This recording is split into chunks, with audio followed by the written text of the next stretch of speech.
தமிழக வரலாற்றில் மறைக்கப்பட்ட ஒரு போர்னா அது இளவேலங்கால் போர். 1544ஆம் ஆண்டு தமிழர்களுக்கும் வடுகுப்படைக்கும் இடையே நடந்த ஒரு மிக முக்கியமான போர் தான் இளவேலங்கால் போர். கிபி 16ஆம் நூற்றாண்டில் விஜயநகர அரசு தமிழ்நாட்டில் இருந்த பெரும்பான்மையான பகுதிகளை கைப்பற்றி ஆட்சி பண்ணி கொண்டிருந்தாங்க.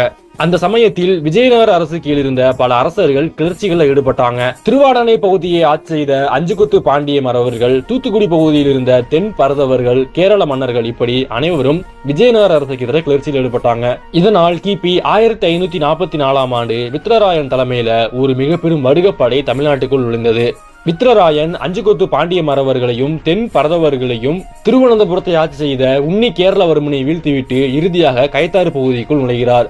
அந்த சமயத்துல கைத்தாறு பகுதி ஆட்சி பண்ணது யாருன்னா வெட்டும் பெருமாள் பாண்டியன். வெட்டும் பெருமாள் பாண்டியன் தன்னுடைய மறவர் படையை கொண்டு வித்ரராயனை எதிர்கொண்டாரு. நடந்த அந்த பெரும் போர்ல வித்ரராயனுக்கு மிகப்பெரும் இழப்புகள் ஏற்பட்டு அந்த போர்ல இருந்து வித்ரராயன் பின்வாங்கிறாரு. வித்ரராயனுக்கும் வெட்டும் பெருமாள் பாண்டியனுக்கும் இடையே நடந்த அந்த போர்ல மிக பெரும் இழப்புகள் ஏற்பட்டன. வெட்டும் பெருமாள் பாண்டியன் படையில் இருந்த 10 கொண்டையங்கோட்டை மறவர் தளபதிகளும் அந்த போரில் வீர மரணம் அடைஞ்சாங்க. போரில் இறந்து போன 10 மறவர் தளபதிகளுக்கும் அன்றைய காலகட்டத்தில் வெட்டும் பெருமாள் பாண்டியன் நடுக்கல் எடுத்தாரு. அந்த நடுக்கல் இன்றுமே இருக்கிறது. நடந்த இந்த போரினை பற்றி இன்னும் நீங்க தெளிவா தெரிஞ்சுக்கணும் அப்படின்னா மறக்காம கமெண்ட் பண்ணுங்க. நம்ம முழு பதிவா பார்க்கலாம். நன்றி.